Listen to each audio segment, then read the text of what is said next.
Hello, my loves. Welcome to another video. I am going to talk about astrology today. This is one of my personal hobbies. I have been studying astrology probably as long, even if not longer, than my tarot journey. My tarot journey started in 2012, and I have always been into astrology. I've always known I was a Pisces, and I would look up all of the information about Pisces, and I've always just been into it. But I would have to say my studies really got heavily more involved when the tarot journey kind of started. So it kind of was like hand in hand. But I'm more of a closet astrology person. I've never really brought it into my business except for maybe little topics here and there. So in today's video, I am going to talk to you guys about what's coming up for me in terms of astrology and my studies, and some decks that I like to use when I work with studying, the zodiac signs and all of that, and any books that I may recommend as well. If this sounds like something you are interested in seeing more of, please keep watching.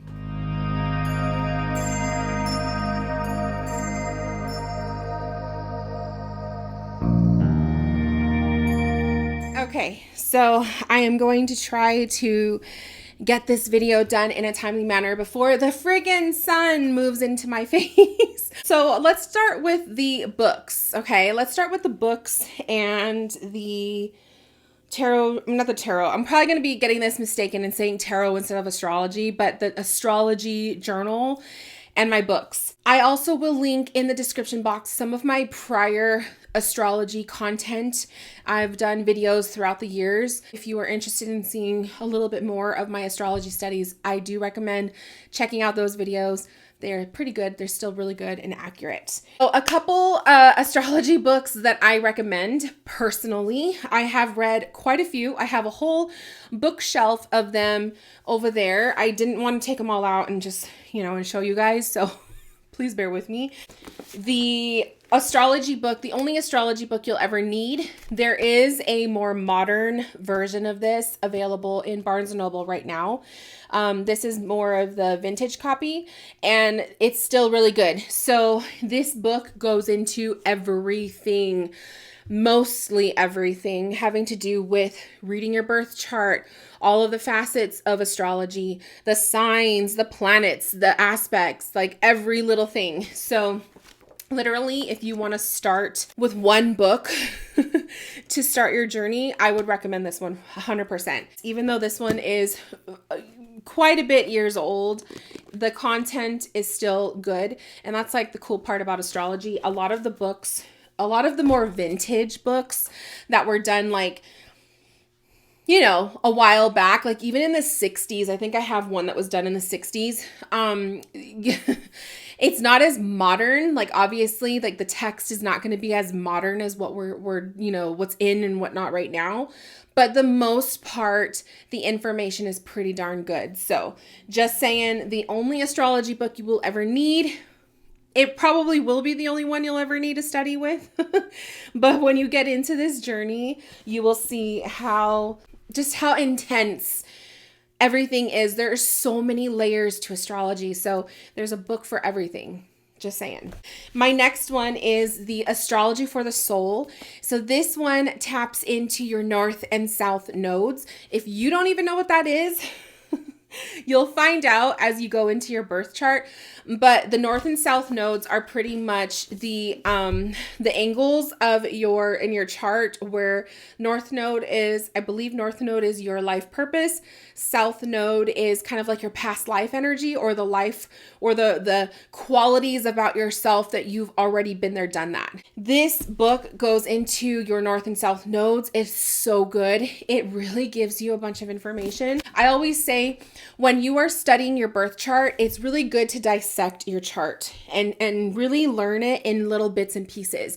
So obviously you're going to start with your sun sign.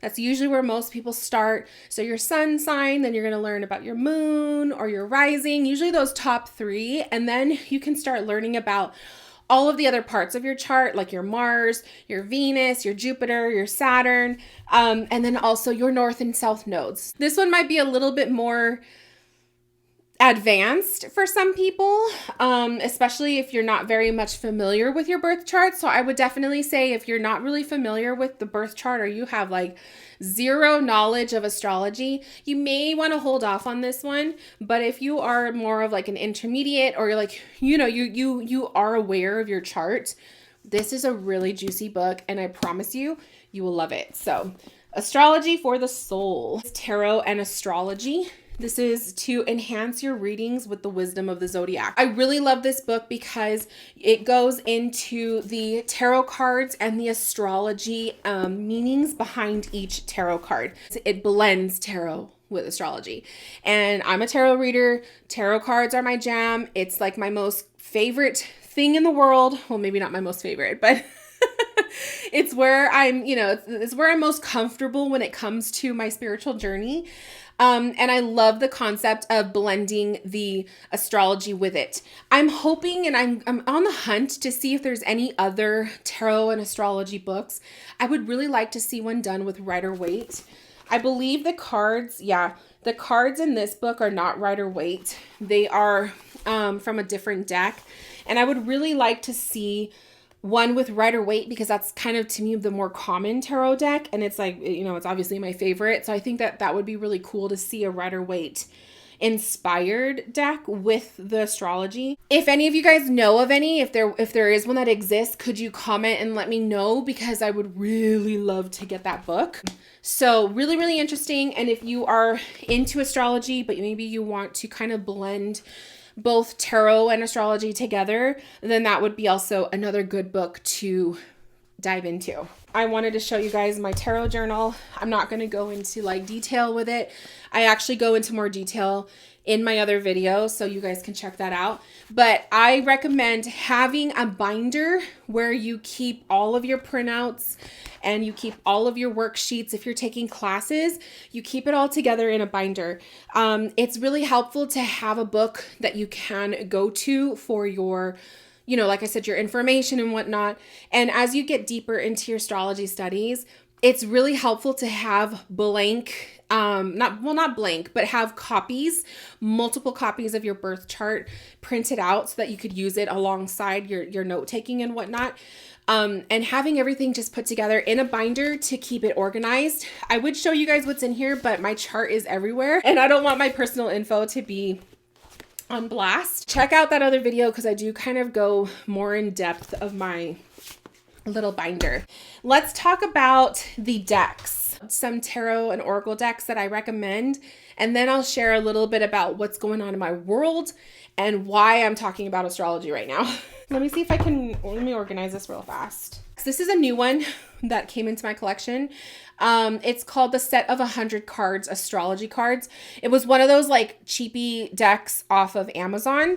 I have not worked with it, so I don't really know much about it. I bought it because I like all of the information. So you have information on the planets, the 12th house. It talks about like the 12th house planet. So it goes into depth, it looks like, for like the sun in your 12th house or the moon in your 12th house. So I kind of treat these as, well, like I said, I haven't worked with this one yet, but I treat my astrology decks as like flashcards or just a little bit of extra insight. So I would say, find yourself a deck that really speaks to you and that you feel like the information just comes to you simply and easily, because you're going to use the deck to help you study. That's my whole point of this. I also have the Moon Oracle. I really like this one, especially if you are learning about your moon sign or the phases of the moon. So I don't know if I would really call phases of the moon astrology, but I put this one in the pile anyway. The guidebook is really, really good. really, really good in this deck. But I will be honest, I do not use this one often. If I do something with the moon, then I have a deck for that, but that one doesn't get picked on as much. The Arcana of Astrology. This one is really, really good because it goes individually into the planets, and there's also constellations, and then obviously the zodiac signs. And the guidebook, again, some of these decks, I prefer the guidebook I want it just for the guidebook.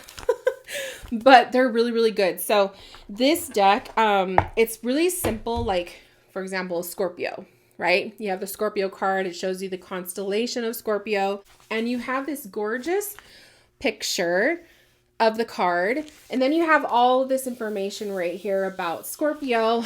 And if you're using it in astrology or using it in a reading. So you can use these cards for readings. But you can also use them to help you study your astrology stuff. I love the Arcana of Astrology for that purpose. It is a really, really good one to have, and it's really beautiful. I love the simplicity of that deck. Another favorite, but it's a little bit more advanced, is the Oracle of the Radiant Sun. This is a really cool one. It has a specific way that you can read it. Excuse me.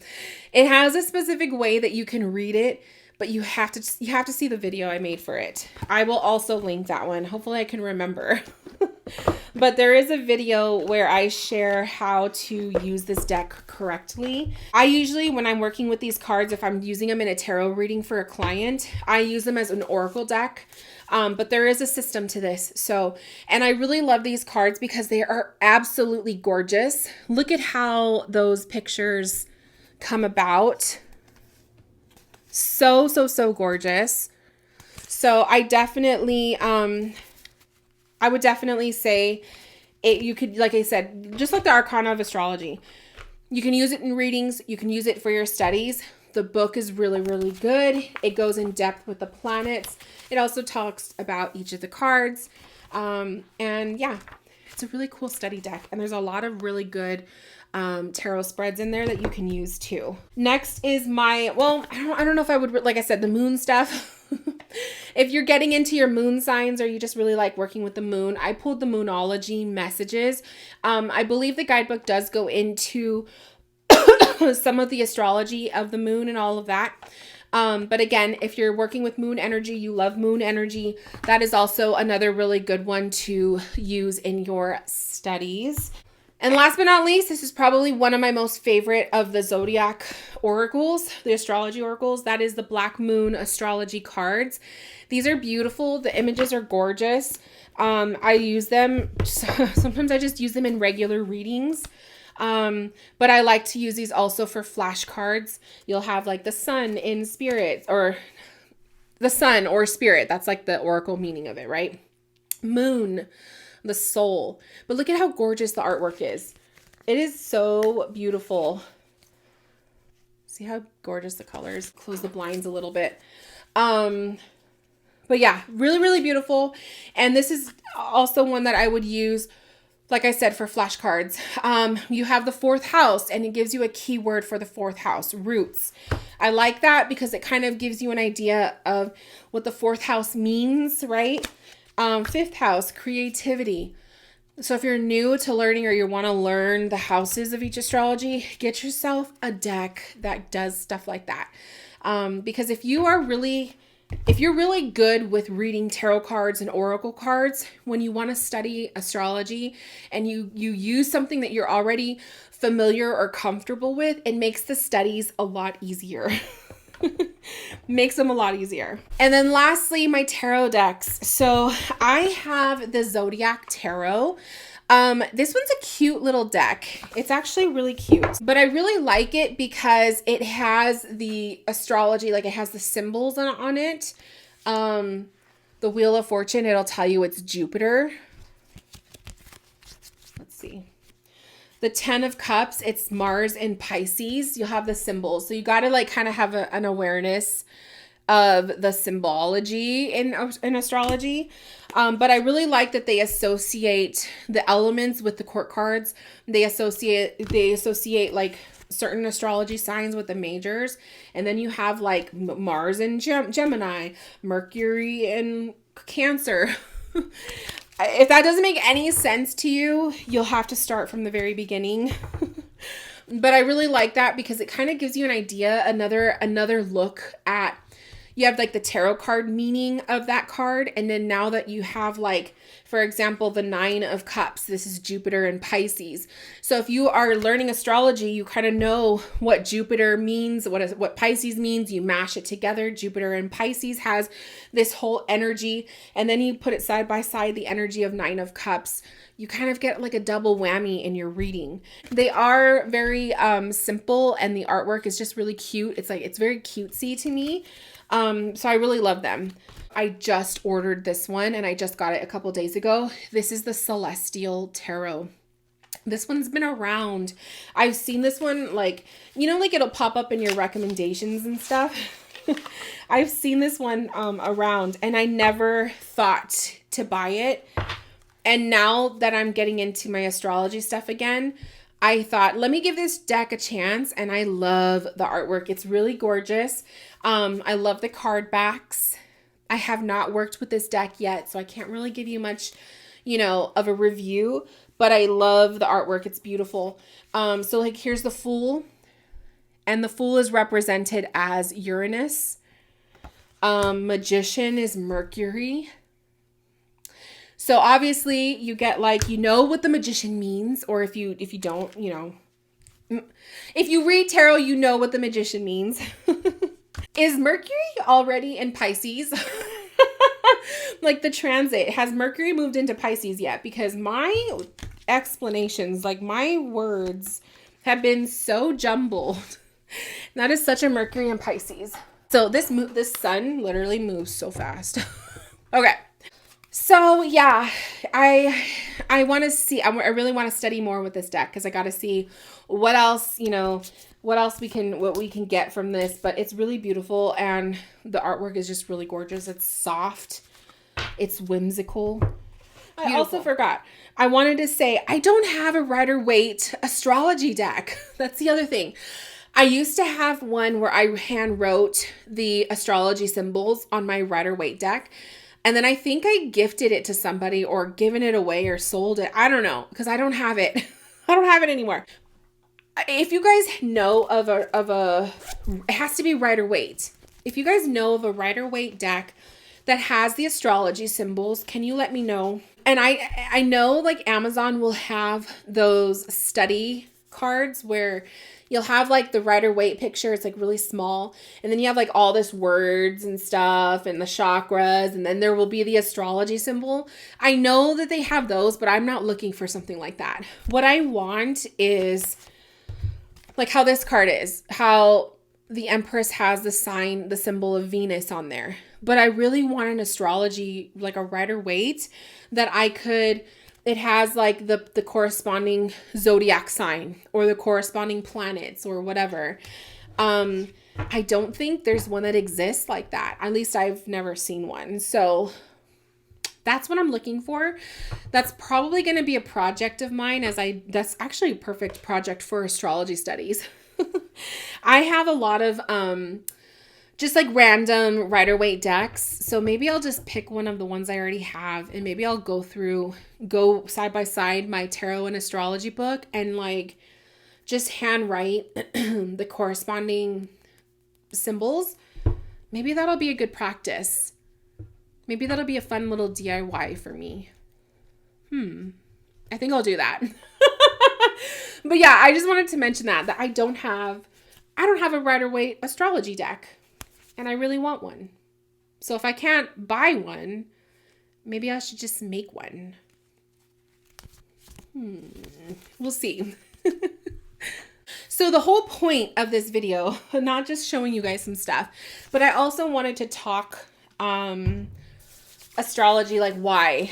Okay, I think I've mentioned it in other videos, but I've been wanting to kind of jump into a new hobby, so to speak, something that is still spiritual related, but something that brings me a lot of happiness and joy.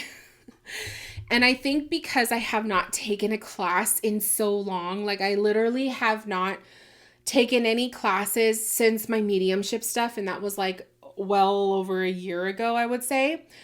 I'm always either like I was doing a whole bunch of mentorships last year, and then I took my break, and I just feel like I need a class. I feel like I need to get myself involved in something. And I did not want to do mediumship. I just don't feel called to do mediumship right now. I don't feel connected with it. I don't feel interested in it as much. And astrology has always just kind of been on the back burner. Like I said, it's always just been a hobby. So I really want to dive back into that. I have all of the things and it makes me happy. So I signed up for a class on, I think it's like the end of March. It is an astrology class. It's just a single class. And then I also signed up for a six or 7 week astrology course with a different astrologer, and it starts mid-March and it goes into May, I believe. And that one I'm also looking forward to. We're gonna meet once every other week. I don't know. I think it's once every other week. And she's going to I think it's more of like a beginner astrology class, but I feel like even though I've been studying for years, I still feel like there's so much that I need to learn. And I'm just like, I don't want to join an astrology course that is already intermediate. I want to start like from the beginning, especially if I'm working with a specific astrologer, you know? So I'm taking her beginner course, and she mentioned possibly doing a intermediate. I think it's an intermediate. It's like the second, phase 2. Phase 2 of the astrology studies in the summer. So I figured, why not just start from the beginning, see how it goes, if I like her style, if I like the class, and then if it's something that I want to continue, then I can sign up for part 2 in the summer. So we will see, but I'm really excited because this is like a study that I already have everything. I have the books, the decks, the journal, some of the knowledge, and this is something that I can bring into my own one-on-one sessions with my clients. I already kind of dabble with astrology in my sessions, but it's very like minimal because sometimes the client doesn't know anything about astrology. So to them, it's like a lot of just too much information. And some of my clients specifically want that guidance. And then bringing astrology into my mentorships was something that I was doing a lot of last year. And a lot of my mentorees, or mentees, I should say, a lot of them really enjoyed that and they thought it was pretty interesting. So it's just kind of something that I want to do more of and I want to explore. So, plus it's kind of nice to get into something that is not tarot related, because to me, tarot, I love tarot and I do it every day for myself, but tarot is also my career. That's my work. Tarot is my work. Astrology, not so much, at least not yet. So it's kind of like this outlet for me to like explore and do my own thing and not feel like I have to, like I'm not doing work 24/7, if that makes sense. I feel like it's going to bring a new breath of fresh air for me. It's going to be a whole new wave of something new. I was really anticipating something new starting up this year. It came up in one of my forecast readings that I had with an astrologer that I love. And I just feel like this is the new thing. Aside from like new stuff that's happening in my life, like in my personal life, obviously, in terms of like something new or a new door that is opening up for my business. I feel like this is it. Whenever I want to take a class or some kind of a mentorship, I always ask my spirit guides, please bring me the teacher. Bring me the teacher or the advertisement, the post, whatever that I need to see so that I can see the class that is being offered and if it's something I want to join. And the other day I was telling my spirit guides, I really want to take astrology. I think this is the route I want to go. And if this is the route that I'm supposed to be on, can you bring me a teacher? Like bring me something to do, right? And I kid you not, like after I set that intention, I remember I said it out loud. Like I was home alone and I said it out loud. I told my guides, like, you guys, I really want to study astrology. Like I'm trying to find a teacher or a class. Please bring me something. That same day I was looking at people's Instagram stories, and one of the astrologers that I follow had posted just that day, that same day, she had just posted her course, her 6 or 7 week course. And I was like, this is it. Like, this is what I was asking for. This is what I was looking for. And then later on the same day, my other astrologer that I follow, she posted about a class that was coming up. And the way that she worded it and stuff, it just like drew me in. She was like, this, and this, and this. And I was like, oh my gosh, that is exactly what I'm experiencing right now in my personal life. And so I just knew that that was a sign as well. And so I signed up for her class too. So that's my little tip to you guys. Like if you ever are looking for a teacher or a reader or a class, you have to put the intention out there. And sometimes it's simply telling your spirit team, I want to do this. If this is meant for me, please bring me the teacher. They always say too, like there's this beautiful quote about like how when you're ready, like when it's time for you, the teacher will find you, you know, or you'll find the teacher or vice versa. I don't know how the quote goes. But it's very true. The same thing happened when I was hunting for my mentor for mediumship. And a couple of the mentors that I ended up learning under, I found their content after I put the intention out there to spirit to find the mentor for me. And so right now what I'm working on manifesting is I told spirit, okay, the course costs this much money. It costs $400. And I was like, bring me the bookings, bring me the bookings to pay off this class in full so that I can, not worry about the financial aspect of it. So, I mean, we have money, like I could dip into my husband's money if I wanted to. I have money, like some money still in my account, my own personal account from my readings. But if I'm going to be completely transparent with you guys, like ever since January 1st, my bookings have been really like bare minimum. It's been slow. And I have learned that the process of like, if I'm not making sales, like if no one's booking with me, there's usually something else spirit wants me to pay attention to. And 9 times out of 10, it is like my personal life, or it's some aspect of my personal life that needs more love and care. So I've been paying closer attention to my peace, protecting my peace, my self-care, maintaining a strong bond and connection in my marriage. And then also paying attention, paying attention to my own personal health. So I've been focusing on that, and the readings have come here and there, but they haven't been flowing like they used to. So because readings have been a little tight, so has my little money account that comes in from my readings. I try not to dip into my husband's money. We use that money for both of us in life. And then my money is like where I dip in when I buy a deck or a crystal or whatever, or a course. So I told my spirit team, okay, you guys, I'm gonna charge this class on my credit card. Please, bring in the clients so that I could pay off this charge, ASAP. And I've already got 2 bookings, so half of it's already paid for. I just have the other half to pay, and it's just been nice. So I'm putting that trust that by March 18, because I think the 18th is the first day of this course, I'm telling my guides, okay, you have till March 18 to get me 2 more bookings to cover the rest of this course so I could pay it off and not be stressed about it. I don't like to have money hanging over my head, I'm excited. I can't wait. I am looking forward to seeing how these astrology classes go. If this is something you guys want me to update on in the future, if you want me to talk more about my astrology studies or make content about astrology, let me know. But yeah, that's all I have to say. I guess I will let you guys go. Thank you guys for tuning in, and I will talk to you guys again very, very soon. Bye, guys.